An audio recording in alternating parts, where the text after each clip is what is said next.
கார்த்தி என்ன பண்ணுறாரு, காவேரி பார்த்துட்டு எனக்கு வேணாங்க, இந்த கல்யாணம் வேணாம், இப்போதைக்கு எனக்கு கல்யாணம் பண்ணுற ஐடியா இல்லை அப்படிங்கிறாங்க. என்னது கல்யாணம் பண்ணுற ஐடியா இல்லையா? என்ன சார் இப்போ தான் சொன்னீங்க?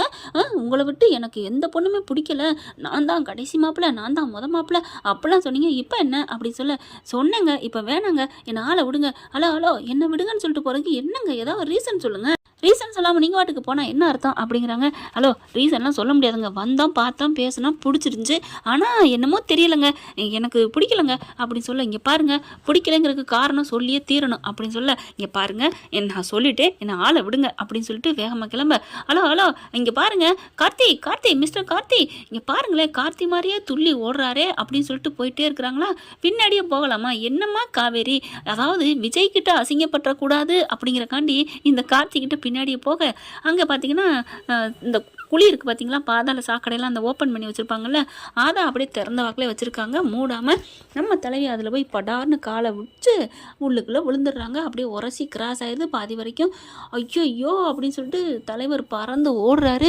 அம்மான்னு காவேரி விழுந்துடுறாங்க.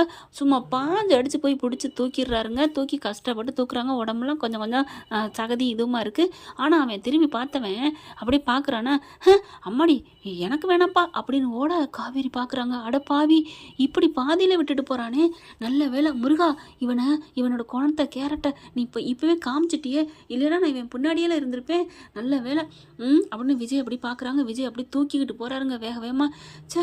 உங்கள் மனசு புரிஞ்சுக்காம நான் அவனை போய் நான் ஏற்றுக்கிட்ட தெரிஞ்சனே, நல்ல வேலை அவன் யார், அவன் சுயரூபம் யாருன்னு இந்த சாக்கடைக்குள்ளே என்னை காமிச்சு கொடுத்துருச்சு அப்படின்னு முருகா அப்படின்னு கண்ணை மூடுனா விஜய் அப்படி தூக்கிட்டு போகிறது கண்ணுக்குள்ளே வருது.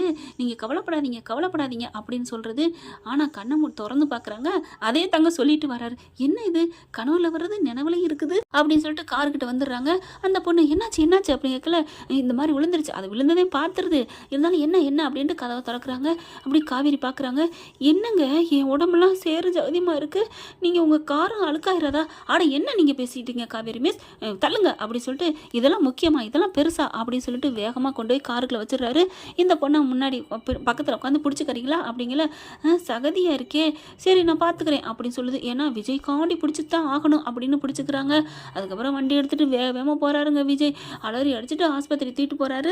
ஆஸ்பத்திரிக்கு போனாலும் காரை இறக்கிட்டு அப்படியே அள்ளிக்கிட்டு போகிறாருங்க. இந்த பொண்ணு பார்க்குது ரம்யா, என்ன இது இவ்வளோ பாசமாக இருக்காரு, என்ன அப்படி சொந்தம், என்ன உறவு, ஒன்றும் கேட்காம விட்டுட்டோமே, சரி அப்புறமா கேட்போம் அப்படின்ட்டு பின்னாடியே போகுதுங்க. தூக்கிக்கிட்டு வேகமாக ஓடுறாரு. ரம்யா சாரி அப்படின்னு சொல்லிட்டு, நல்ல வேலை நம்மக்கிட்ட சொல்லிட்டு தான் போகிறாரு அப்படின்னு அந்த பிள்ளைக்கு ஒரு சந்தோஷம். பார்த்தா ஸ்ட்ரெச்சர் வச்சு கொண்டாடுறாங்க. தள்ளுங்க, காவேரி கற்பமாக இருக்கையில் எப்படி தூக்கிட்டு போனாரு அந்த மாதிரி தூக்கிட்டு போகிறாருங்க. வேகமாக கொடுத்து வச்ச மகராசி நல்லா அலைக்க தூக்கிட்டு போகிறாரு.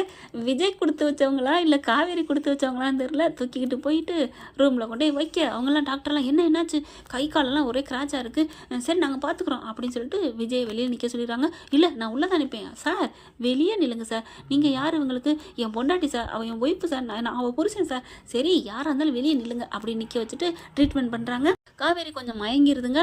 அதுக்கப்புறம் அங்கங்கே ஒட்டு வச்சு எல்லாத்தையும் டச்சப் பண்ணி ட்ரெஸ் எல்லாம் மாற்றி வேறு எது அந்த ஹாஸ்பிட்டல் ட்ரெஸ் எல்லாம் போட்டு நீட்டாக்கி மருந்தெல்லாம் கொடுத்துட்றாங்க.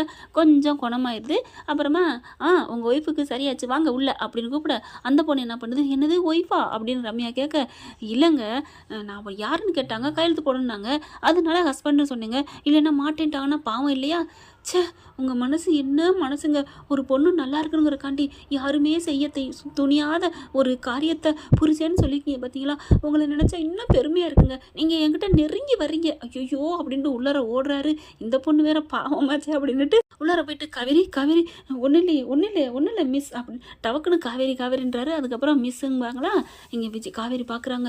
அப்படியே ஒரு மயக்க நிலையில் மறுபடியும் கண்ணை மூட, சார் என்ன சார் ஆச்சு, காவேரிக்கு என்ன சார் ஆச்சு, கவலைப்படாதீங்க, அந்த இது மூச்சு காற்று அந்த சாக்கடை வாடையெல்லாம் ஒரு மாதிரி ஆயிடுச்சு, கவலைப்படாதீங்க அப்படிங்கிறாங்க. சார் என் ஒய்ஃபை காப்பாற்றுங்க சார் ப்ளீஸ் சார், அவளுக்கு எதுவுமே தெரியாது சார், அவள் இன்னசென்ட் சார், சும்மா வாயடிப்பா சார், மற்றபடி எதுவுமே அவளுக்கு ஒரு சின்ன காயப்பட்டால் கூட துடிச்சு போவா சார் ப்ளீஸ் சார் அப்படிங்கிற. கவலைப்படாதீங்கப்பா, இப்படிலாம் ஒரு புருஷன் கிடைக்க கொடுத்து வச்சிருங்க, இந்த உலகத்தில் பார்க்க முடியாது அப்படி இப்படின்னு டாக்டர் சொல்லிட்டு போக, இது எல்லாத்தையும் காவேரி கேட்குறாங்க. என்ன இது இப்படிலாம் சொல்கிறாங்க, புருஷன்னு சொல்லியிருக்காரு, இப்போ கேட்போமா வேணாமா, சரி கண்ணை மூடுறி அப்படின்னு கண்ணை முடிக்கிறாங்க. அடுத்து இந்த என்ன பொண்ணு என்ன பண்ணுது, சார் உண்மையிலே நான் லக்கி சார். ஏம்மா அப்படிங்கிறாரு. எதுக்கு சார் என்ன ஏம்மான்லாம் சொல்கிறீங்க, ஏங்கன்னு சொல்லுங்கள், அதான் எனக்கு பிடிச்சிருக்கு. சரி சொல்லுங்க அப்படிங்கிறாங்க. இல்லை யாரோ அந்த பொண்ணு, நீங்கள் என்னம்மா துடிச்சு போய் பார்க்குறீங்க, ஹஸ்பண்டுன்னு சொல்லி கையெழுத்து போட்டு ட்ரீட்மெண்ட் பண்ண வச்சுருக்கீங்க. உங்களை மாதிரி யாரையும் நான் பார்த்ததில்லை, வேறு லெவலுங்க. நான் கட்டுனா உங்களை தாங்க கட்டுவேன் அப்படிங்கிற இருமிடுறாரு. என்னாச்சு? ஒன்றும் இல்லை யாரோ என்ன நினைக்கிறாங்க. யாருன்னு நினைக்கல சார், நான் தான் உங்களை நினச்சேன். இல்லை யாரோ திட்டுறாங்கன்னு நினைக்கிறேன் அப்படிங்கிற காவேரி மனசுக்குள்ள நான் தாண்டா உன்னை திட்டினேன் அப்படின்னு மனசில் நினைக்கிறாங்க. ஏன்னா ஜொல்லு விட்றத பாரு ஜொல்லு அப்படின்னு திட்டிக்கிட்டு இருக்காங்களா, அதனால அவங்களுக்கு புறையேறுது. மறுபடியும் பாவி இருடா நல்லா சைட் அடிக்கிறான் பாரு, பொண்ணு பிடிக்கலன்னு சொல்லிக்கிறது, அப்புறம் அசடு வலியுறது அப்படின்னு சொல்ல மறுபடியும் புறையேறுது விஜய்க்கு. யாருங்க உங்களை மறுபடியும் நினைக்க தெரியலையே, யார் நினைக்கிறதுன்னு திரும்ப காவேரி அப்படி கண்ணு உருள்றது தெரியுது. ஆஹா ஆர்வக்காலர் முழிச்சிருச்சு போல இருக்கே, நீ கேட்டுக்கிட்டா கிடக்குற, இருடி உனக்கு வைக்கிறேன் பண்ணிட்டு இவர் அதுக்கு முன்னாடியே சாரதாவுக்கும் ஃபோன் பண்ணிடுறாங்களா. விஷயத்தை தெரிஞ்சு ஓடி வராங்க ஆஸ்பத்திரிக்கு. அதுக்கப்புறம் என்ன வரலையான்னு கேட்குறாங்க. இந்த வந்துட்டேன் அப்படின்னு கதவை திறந்துட்டு ஓடி வராங்க. காவேரி எப்படி இருக்குது, என்னடி ஆச்சு அப்படிங்கல. அத்தை இருங்க அவங்களுக்கு இன்னும் சுயநினைவு வரல, தூங்கிக்கிட்டு இருக்கு விடுங்க அப்படின்னு சொல்ல அப்படி பார்க்குறாங்க. ஐயோ என் பிள்ளை பாவமாச்சே, அவளுக்கு இப்படி ஆகணும் இப்படின்னு சொல்ல அட விடுங்க எப்படிமா ஆச்சு அப்படிங்கிறாங்க. எப்படி ஆச்சா, அவன் ஓடிட்டான் விட்டுட்டு பாதியில், அவன் பின்னாடி காவேரி போணுச்சு, பள்ளம் கிடக்குறது தெரியாமல் விழுந்துருச்சு. அட பாவிகளா, இப்படிமா ஒரு மனுஷன் பாதியில் விட்டுட்டு போவான். ஆனால் நீங்கள் பாதியில் விடுறேன்னு சொன்ன அவளுக்காண்டி நீங்கள் தூக்கிட்டு வந்து மீதியை ஃபுல்லப் பண்ணிட்டீங்களே விஜய் தம்பி அப்படிங்கல அப்படிங்கிறாங்க. அப்புறம் அந்த பொண்ணை பார்த்து இது யாரு அப்படின்னு கேட்க, இவங்க தான் உங்கள் மக, எனக்காக பார்த்த பொண்ணு அத்தை அப்படி பார்க்குறாங்க. எம்மா உன் பேர் ரம்யா ஆண்டி. ரம்யா ஆண்டி பேர் புதுசாக இருக்குது, ஏன் ஆண்டி நீங்கள் பேரை கேட்டது இல்லையா? இல்லையே, ரம்யான்னு கேள்விப்பட்டிருக்கேன், அது என்ன ரம்யா ஆண்டின்னு பேராக இருக்குது அப்படின்னு விஜய் சிரிக்கிறாரு. இல்லை ஆண்டி என் பேர் ரம்யா தான், உங்களை நான் ஆண்டின்னு சேர்த்து சொன்னேன். ஓ அப்படியா, சரி. அப்புறம் என்ன மாப்பிள்ளைய பிடிச்சிருச்சா? ரொம்ப பிடிச்சிருச்சா ஆண்டி, எனக்கு ரொம்ப பிடிச்சிருக்கு. ரொம்ப பிடிச்சிருக்கா அப்படின்னு சொல்லிட்டு பேசிக்கிட்டு இருக்கல. இங்கே பாருங்கள் மாப்பிள்ளை, நீங்கள் பார்த்துக்கோங்க காவேரியை, நான் இந்த வர்றேன். அத்தை எங்கே போகிறீங்க? அட இருங்க தம்பி அப்படின்னு சொல்லிட்டு வெளியில் கூட்டிகிட்டு போகிறாங்க. தம்பி வாம்மா ரம்யா ஆண்டி வா அப்படின்னு சொல்ல, ஐயோ ஆண்டி என் பேர் ரம்யா தான். சரிம்மா ரம்யா வா அப்படின்னு கூட்டிக் கொண்டே உட்கார வச்சு என்ன பண்ணுறாங்க, நீங்கள் உள்ளுக்க 2 பேர் இருக்காங்களே அவங்கள பற்றி நீ என்னம்மா நினைக்கிற? 2 பேரும் நல்லவங்க, அது வேற, அது எனக்கு தெரியும். அவங்களுக்குள்ள என்ன உறவுன்னு நினைக்கிறேன்? தெரியலையே அப்படின்னு சொல்ல, தெரியாமலாம் எதுக்கு இங்கே வந்து நின்றுக்கிட்டு இருக்க? என்ன ஆண்டி இப்பெல்லாம் பேசுகிறீங்க? ஆமாம்மா அந்த தம்பி யாருன்னு நினைக்கிற? தெரியலையே அப்படின்னு சொல்ல, அவர் தான் அந்த பொண்ணோட புருஷன். என்ன சொல்கிறீங்க? ஆமாம், அப்போ சைன் போட்டதெல்லாம் உண்மையாக தான் போட்டிருக்காரு, நிஜமாக தான். அவங்க 2 பேரும் புருஷன் பொண்டாட்டி, அந்த பொண்ணு ஏன் பொண்ணு, அவர் ஏன் மாப்பிள்ளை தெரியுமா அப்படின்னு சொல்ல, என்ன ஆண்டி இப்படிலாம் சொல்கிறீங்க? ஆமாம்மா ஆமாம், நான் ஒன்றும் பொய் சொல்லலை அப்படின்னு சொல்ல, அப்போ அவர் பொண்டாட்டி இருக்கிற என்ன பார்த்தாரா அப்படி சொல்ல, ஒன்னெல்லாம் பார்க்கல, அவளுக்கு சுய நினைவு இல்லை, அதனால தான் இப்படி நடிச்சுக்கிட்டு இருக்கா, என்ன பண்ணி தொலைக்கிறதுன்னு தெரியல, அவளோட பெரிய பேஜாராக இருக்குது அப்படின்னு சொல்ல, அப்போது அவர் எனக்கு கிடைக்க மாட்டாரா அப்படி சொல்ல, என்னது கிடைக்க மாட்டாரா? என்னம்மா இவ்வளோ தூரம் சொல்லி விடிய கதை கேட்டு என்ன அப்படிங்கல. இல்லை ஆண்டி எனக்கு அவரை பிடிச்சிருக்கு, உங்கள் பொண்ணுக்கு தான் நினைவு இல்லை மறந்து போச்சுல்ல, அப்படியே விட்டுருங்களேன் ப்ளீஸ், எனக்காக அவரை விட்டு கொடுத்துருங்களேன். அடிங்க கொய்யால என்னடி நினச்சிட்ருக்க அப்படின்னு அடிக்கிறதுங்கிட்டு தேடுறாங்க. ஐயோ ஆண்டி நான் போகிறேன் அப்படின்னு சொல்லிட்டு ஓடிடுதுங்க, துண்டைக்கான துணியை காணன்ட்டு. அதுக்கப்புறம் உள்ளார வருது. இவர் பார்த்தீங்கன்னா காவேரி தட்டி கொடுத்துட்டே இருக்காரு. காவேரி நீ எப்படி கண்ணு முழிப்ப, நீ வந்துடுடி, ஏண்டி இப்படி கடந்து கஷ்டப்படுற அப்படின்னு பேசையில அவங்க அம்மா வர்றாங்களா. மாமியாரை பார்த்தோன்னே, அத்தை என்னாச்சு, அந்த பொண்ணுங்க அவள் ஓடி போயிட்டா. எதுக்கு ஓடிட்டா? உண்மையை சொன்னேன். என்ன உண்மையை சொன்னீங்க? ஆமாம் என் மகளும் மருமேனும் உள்ளுக்க இருக்காங்க, அவங்க 2 பேரும் தான் புரிச்ச மாட்டான்னு சொன்னேன், போயிட்டாங்க. என்னத்த சொல்கிறீங்க? ஆமாப்பா உண்மையை சொன்னேன், எத்தனை நாளைக்கு நான் விட்டுட்டு இருப்பேன், என்ன நினச்சிட்டு இருக்காளுங்க, என் பிள்ளைக்கு லட்டு மாதிரி மாப்பிள்ளையை இவட்ட தூக்கி கொடுத்துட்டு இருப்போமா அப்படின்னு சொல்ல, அப்படி பார்க்குறாங்க காவேரி. என்ன புரிச்ச மாட்டாட்டின்னு பொய் சொல்கிறாங்களா, ஒன்றும் புரியலையேன்னு கண்ணை மூடிட்டே இருக்குது காவேரி. அதுக்கப்புறம் பாருங்க எப்படிலாம் கிடக்குறா பார்த்தீங்களா, இந்நேரம் சுயநினைவு மட்டும் இருந்துச்சுன்னா என்னை விட்டுருப்பாளா, இப்படிலாம் நான் எப்படி இருந்திருப்பேன், நம்ம அம்முவத்தை விட்டுருப்பாளா, 10 மாதம் சுமந்த பிள்ளைய மறந்துட்டுருக்காளே அப்படின்னு சொன்னோடனே காவேரிக்கு ஒரு மாதிரி தூக்கி வாரி போடுது. அப்போ உண்மைதானா? அப்போ அந்த 3 வருஷத்துக்குள்ள இவருக்கு எனக்கும் கல்யாணம் ஆனிச்சா? அப்போ அவர் சொன்ன கதையெல்லாம் நம்ம கதையா, ஏன் கதையா அப்படின்னு சொல்லிட்டு நினைக்கிறாங்க. ஒரு மாதிரி ஆகுது. எப்படியாவது இவளுக்கு குணம் ஆகணத்தை, பாவத்தை, இவள் எவ்வளோ கஷ்டப்படுறா தெரியுமா, எனக்கு பொண்ணு பார்க்குறா, அவளுக்கு மாப்பிள்ளை பார்க்குறா. மாப்பிள்ளை அவளை நீ கஷ்டம்னு சொல்கிறீங்க, ஆனால் எனக்கு உங்களை நினச்சா தான் கஷ்டமாக இருக்குது மாப்பிள்ளை அப்படிங்கல.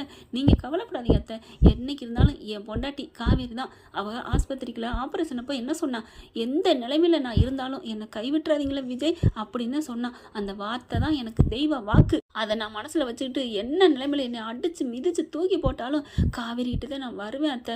கடல் அலை மாதிரி கரையை தொட்டுக்கிட்டே தான் நான் இருப்பேன். அவள் என்னைக்கு இருந்தாலும் எனக்கான அத்தை அப்படின்னு சொல்லி அழுகுறாங்க.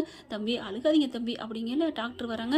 என்னாச்சு, கண்ணு முழிச்சாங்களா அப்படிங்க. இன்னும் முழிக்கலையா, என்ன ஆச்சரியமாக இருக்குது. காவேரி காவேரி அப்படின்ட்டு இருக்காங்க. அப்படி தட்டி எழுப்பையில் கையை பிடிச்சி விஜய் என்ன பண்ணுறாரு, காவேரி காவேரி அப்படின்னு எழுப்ப கண்ணை லைட்டாக நான் எங்கே இருக்கேன் அப்படிங்க ஐயால ஒன்றும் தெரியாத மாதிரி பேசுகிற பாருன்னு விஜய்க்கு தெரியுது. ஏன்னா விஜய்க்கு எல்லாம் தெரிஞ்சதுனால தான் இந்த மாதிரி அள்ளி விடுறாரு. ஏன்னா அப்போவே கண்ணு உருட்டிருச்சுல. அதுக்கப்புறம் கண்ணை முழிக்கிறாங்க. அப்போது இவர் தான் நம்ம புருஷனா, ஒன்றும் புரியலையே அப்படிங்கல. காவேரி காவேரி அப்படின்னு அவங்க அம்மா வந்து கூப்பிட, என்னடி ஆச்சு, ஏண்டி அவன் பின்னாடி போனேன், நான் சொல்கிறத கேட்குறியா அப்படின்னு சொல்ல, தள்ளுமா அப்படின்னு சொல்லிட்டு எந்திரிச்சு உட்காடுறாங்க. அப்படியே விஜயை பார்க்குறாங்க. அவங்க டாக்டர் என்ன பண்ணுறாங்க, அந்த கண்ணு முடிச்சிட்டாங்க, ஓகே ஆல் ரைட் அப்படின்னு சொல்லிட்டு அவங்க போயிடுறாங்களா. போனதுக்கப்புறம் விஜய் முறைச்சு பார்க்க, என்ன இவ நம்ம எல்லாத்தையும் பேசுனதுனால கேட்டுட்டு என்ன பாய போகிறாளா அடிக்க போகிறாளா அப்படின்னு சொல்லிட்டு கண்ணத்தை பிடிச்சிக்கிறாரு. அம்மா என்னம்மா காவேரி, சாரதாவை கூப்பிடுது காவேரி, எனக்கு குடிக்கிறதுக்கு அப்படியே தலை வலிக்குது, ஒரு காஃபி வாங்கிட்டு வரியா, போயிட்டு கேண்டீனில் இதோ வாங்கிட்டு வரேன்டி உனக்கு இல்லாததா அப்படின்னு சொல்லிட்டு சாரதா கிளம்புது. பயம் வந்துருச்சு விஜய்க்கு. அத்தை அப்படின்னு கூப்பிட்றாரு. இருங்க தம்பி அப்படின்னு அது போயிடுது. கதவை சாத்திட்டு வாங்க அப்படின்னு காவேரி சொல்ல, ஐயோ அடிக்க போகிறாளே அப்படின்னு கதவை சாத்திட்டு வராங்க உள்ளுக்குள்ளே.